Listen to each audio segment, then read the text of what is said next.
পৃথিবীতে একজন মানুষই শুধু জানতেন যে তিনি পৃথিবীতে কতদিন বাঁচবেন, সেটা হচ্ছে সাইয়েদনা আদম আলাইহিস সালাম। ওনাকে বলে দেওয়া হয়েছিল উমরুকা আলফু সানা, তুমি পৃথিবীতে বাঁচবে 1000 বছর। কয় বছর? সাইয়েদনা আদমের সামনে অনেকগুলো রূহ রাখা হলো। সাইয়েদনা আদম বললেন, এরা কারা? আল্লাহ বললেন, এরা হচ্ছে নাসালুক, তোমার বংশধর, পৃথিবীতে তোমার পরে এরা পৃথিবীতে আসবে। সাইয়েদনা আদম বললেন, আল্লাহ ওই যে একটা রূহ দেখা যায়, এটার নাম কি? আল্লাহ বললেন, হাদা ইবনুকা দাউদ, এটা তোমার ছেলে দাউদ, সে দুনিয়াতে নবী হয়ে আসবে, তার ছেলে সুলাইমানও নবী হয়ে আসবে। সাইয়েদনা আদম বললেন, মাবুদ, আমার ছেলে দাউদের কত বছর হায়াত আপনি দিয়েছেন? আল্লাহ বললেন, 40 সানা, মাত্র 40 বছর, 4 ইয়ার্স, 40 বছর তোমার ছেলেটা বাঁচবে। ও আল্লাহ, আমি বাঁচবো কয় বছর? তুমি বাঁচবা 1000 বছর। সুবহানাল্লাহ। সাইয়েদনা আদম বললেন, মাবুদ, এত ফুটফুটে সুন্দর আমার ছেলে দাউদ, মাত্র 40 বছর দিলেন কেন? জিদ মিন উমরিহি, বাড়ায়া দেন। সুপারিশ করতেছে পোলার লাইগা কে? বাবা। আল্লাহ আপনি বাড়ায়া দেন, আল্লাহকে বাড়ানো যাবে না। লেখা হয়ে গেছে, রুফিআতিল আকলাম ওয়া জাফফাতিস সুহুফ, কলম তুলে নেওয়া হয়েছে আর কালি শুকায় গেছে, আর কিছু করা যাবে? সাইয়েদনা আদম বললেন, মাবুদ, আমার 1000 বছর কেন দিলেন? আমার এই সুন্দর ফুটফুটে ছেলেটারে শুধুমাত্র 40 বছর কেন দিলেন? ও মাবুদ, আমার 1000 বছরের দরকার নাই, আমার 1000 বছর থেকে 60 বছর আমি আমার ছেলেরে দিয়ে দিলাম। দাউদ আলাইহিস সালাম বাঁচবে 40 বছর, তো বাপ আদম যদি আরো 60 দেয়, 40 আর 60 মিলে কত হয়? ভালো হিসাব বোঝে, 100। আর আদম আলাইহিস সালাম পেয়েছিলেন 1000 বছর, 60 কমে গেলে রইল কত? 940 বছর পৃথিবীতে থাকার পরে মালাকুল মাউত চলে এসেছে, কারণ এটা on time. The death will come on time, it never late, কখনো দেরি হয় না। আল্লাহ বললেন, লিকুল্লি উম্মাতিন আজালুন ফাইযা জাআ আজালুহুম লা ইস্তাখিরুনা সাআতান ওয়া লা ইস্তাকদিমুন। মৃত্যুর একটা নির্ধারিত সময় আমি বেঁধে দিয়েছি, অন টাইম, অন টাইমেই চলে আসে, 1 সেকেন্ড আগেও আসবে না, 1 সেকেন্ড পরেও আসবে না। 940 বছর বয়সে মালাকুল মাউত এসে হাজির, এসে বলল, জিতু আন আকবাদা রূহাক, রূহ কবজ করতে আসছি। আদম আলাইহিস সালাম বললেন, রূহ কবজ করতে আসছো মানে? আমি বাঁচবো 1000 বছর। কয় বছর?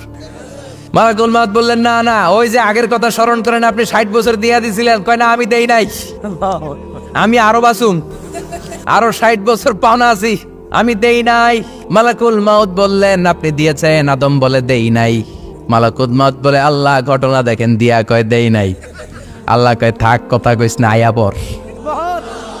নাসিয়া আদম ফানাসিয়া বানু, ভুলে গেছেন উনি। আমরা ভুলে যাই, আমরা খেয়ে বলছি খাই নাই, নিছিলাম পকেটে, কয় নেই নাই। এরকম ডাকাইত আছে না নাই? নাসিয়া আদম ফানাসিয়া বানু, বিশ্বনবী বললেন, আদম ভুলেছে তো তার সন্তানরাও ভুলে যায়। জাহাদা আদম ফাজাহাদা যুররিয়াতু, আদম অস্বীকার করেছে, তার সন্তানরাও অস্বীকার করে। সেদিন থেকে আল কিতাব ওয়া শুহুদ, মানে লিখে রাখার সিস্টেম আর সাক্ষীর সিস্টেম চালু হয়েছে। সুবহানাল্লাহ পড়েন। 940 বছর বয়সে মালাকুল মাউত এসে আদম আলাইহিস সালামের রূহ নিতে পারে নাই। উনি 1000 বছর যখন হয়েছে, সাইয়েদনা আদম আলাইহিস সালামের রূহ কবজ করেছে। যেই দিন পৃথিবীর প্রথম মানব, প্রথম নবীর রূহ মালাকুল মাউত দুনিয়া এসে কবজ করেছে, ওই দিনটাও ছিল জুমাবার। আল্লাহু আকবার। আবার বিশ্বনবী বললেন, লা তাকুমুস সাআ ইল্লা ফি ইয়াউমিল জুমআহ, ইযা যুলজিলাতিল আরদু জিলজালাহা ওয়া আখরাজাতিল আরদু আসকালাহা, ইযা রুজ্জাতিল আরদু রাজ্জান ওয়া বুসাতিল জিবালু বাসসা।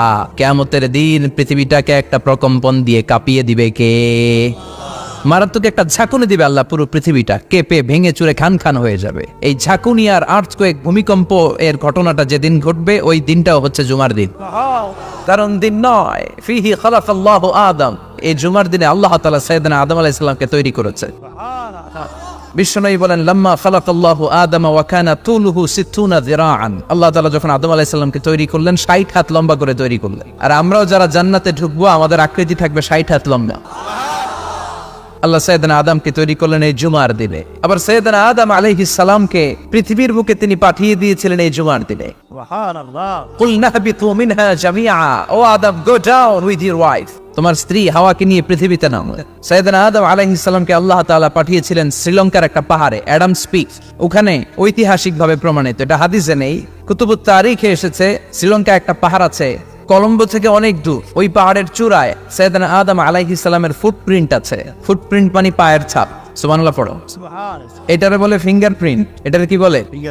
পায়ের দুলারে একজনের আঙ্গুলের ছাপের সাথে একজনের আঙ্গুলের ছাপের মিল নাই। শুধু তাই না, আমার এই আঙ্গুলের সাথে এই আঙ্গুলের ছাপের কোনো মিল নাই। আয়াহসাবুল ইনসানু আল্লান নাজমা ইযামা বালা কাদিরিনা আলা আন নুসাউইয়া বানানা। আল্লাহ বলেন, গোলাম তুমি মনে করেছো তোমার হাড্ডি গুড্ডি পচে যাবে, তোমাকে আমি একত্রিত করে আবার বানাতে পারবো না? বানানো তো অনেক দূরের কথা, আমি তো তোমার আঙ্গুলের ছাপগুলো সংরক্ষণ করে রেখেছি। চিল্লায় পড়েন আল্লাহু আকবার। 1880 সালে স্যার ফ্রান্সিস গালটন নামে একজন বিজ্ঞানী, তিনি আবিষ্কার করেছেন যে আমাদের আঙ্গুলের ছাপগুলো আলাদা, ফিঙ্গারপ্রিন্ট আলাদা। এই 10টা আঙ্গুলের একটার সাথে আরেকটার কোনো মিল নাই। এই পৃথিবীতে যদি 600 কোটি মানুষ হয় তাহলে 6000 কোটি আঙ্গুল, একটা আঙ্গুলের সাথে আরেকটা আঙ্গুলের ছাপের মিল আছে? যারা সিগনেচার দিতে পারে না এরা কি দেয়? টিপসই দেয়। সুবহানাল্লাহ। কি ম্যাজিক আল্লাহ আঙ্গুলে রেখে দিয়েছে, একটা আঙ্গুলের ছাপের সাথে আরেকটা আঙ্গুলের ছাপের মিল নাই। এখন এই বায়োমেট্রিক অথেন্টিকেশনের জন্য অনেক জায়গা দিতে হয়। ইমিগ্রেশন পাস করবেন, গিভ ইউর ফিঙ্গারপ্রিন্ট। ভিসা করবেন, Schengen visa, European visa, provide your fingerprint first. Canadian এম্বাসিতে গিয়েছিলাম, সব আঙ্গুলের আলাদা আলাদা ফিঙ্গারপ্রিন্ট রেখেছে। এখন এটা অথেন্টিকেশনের জন্য সিকিউরিটি পারপাস খুব গুরুত্বপূর্ণ, কিন্তু 1500 বছর আগে, 1880 মানে কি 200 বছর তো না, 200 বছর আগে বিজ্ঞানীরা আবিষ্কার করলো। 1500 বছর আগে সূরাতুল কিয়ামার ভিতরে ফিঙ্গারপ্রিন্টের কথা বলেছে কে? আর পায়েরটারে বলে ফুটপ্রিন্ট। এটা প্রাণীদের ক্ষেত্রে প্রযোজ্য, কারণ প্রাণীদের আঙ্গুল নাই, আছে? ওদের আছে পা। বাঘের কয় পা? 4 পা। বাঘের হাত কয়টা? হাত নাই। ওদের পা, ফলে ওদের ফুটপ্রিন্ট লাগে। সুন্দরবনে কয়টা বাঘ আছে এটার একটা হিসাব আছে। কি করে বলে, কেমন করে হিসাব করে? বাঘের কাছে যে গুনে, চেহারা তো একরকম, একটারে 3 বার গুণ। কথা গণ কিভাবে গণে তাহলে? বাঘসুমারি হয় কিভাবে? ফুটপ্রিন্ট, পায়ের ছাপ। একটা বাঘের পায়ের ছাপের সাথে আরেকটা বাঘের পায়ের ছাপের কোনো মিল নাই। আবার কাবা ঘরের পাশে একটা ছোট্ট জায়গা আছে, এই জায়গার মধ্যে রব্বুল আলামিন সব নবীদের পিতা সাইয়েদনা ইব্রাহিম আলাইহিস সালামের ফুটপ্রিন্ট রেখে দিয়েছেন। ওয়াত্তাখিযু মিম মাকামি ইব্রাহিম মুসাল্লা। সাইয়েদনা ইব্রাহিমের দাঁড়ানোর জায়গায় তোমরা নামাজের জায়গা করে নাও। আল্লাহু আকবার। সাইয়েদনা ইব্রাহিম আলাইহিস সালামের পায়ের ছাপ আছে কিন্তু মাকাম ইব্রাহিম, আর সাইয়েদনা আদম আলাইহিস সালামের পায়ের ছাপ আছে অ্যাডামস পিকে, শ্রীলঙ্কার ওই পাহাড়ে। তো যেদিন আদম আলাইহিস সালামকে আল্লাহ ওখানে পাঠিয়ে দিয়েছিলেন, ওই দিনটা ছিল জুমার দিন। সুবহানাল্লাহ নাই?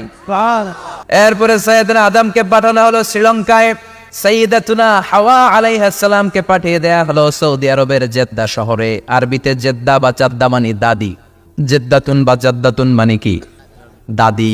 হাওয়া আলাইহিস সালাম আমাদের সবার দাদি, ঠিক কিনা? ওনার নামে এই শহরের নাম। বছরের পর বছর সাইয়েদনা আদম আলাইহিস সালাম এবং হাওয়া আলাইহিস সালাম আল্লাহর কাছে ক্ষমা চাইলেন, আল্লাহ ভুল করে নিষিদ্ধ গাছের ফল খেয়েছি, তুমি মাফ করে দাও। আল্লাহ বললেন, আদম কয়েকটা কালিমা শিখিয়ে দেব, এই কালিমাগুলোর পরে আমার কাছে দোয়া করো, আমি কবুল করে নেব। আল্লাহু আকবার।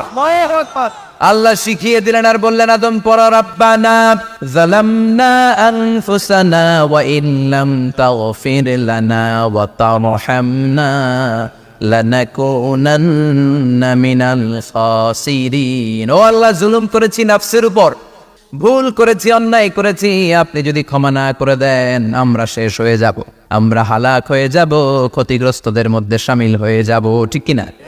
আল্লাহ সাইয়েদনা আদম আলাইহিস সালামের তওবা কবুল করলেন। ওনার কাজ হচ্ছে তওবা কবুল করা। আমাদের কাজ গুনাহ করা, শয়তানের কাজ ওয়াসওয়াসা দেওয়া, আল্লাহর কাজ খালি মাফ করা। তার মানে আদম সৃষ্টি হলো জুমার দিনে, দুনিয়ায় নামিয়ে দেওয়া হলো জুমার দিনে, তওবা কবুল করে নেওয়া হলো জুমার দিনে, রূহ কবজ করা হলো জুমার দিনে, আবার কিয়ামত সংগঠিত হবে জুমার দিনে। পড়েন সুবহানাল্লাহ।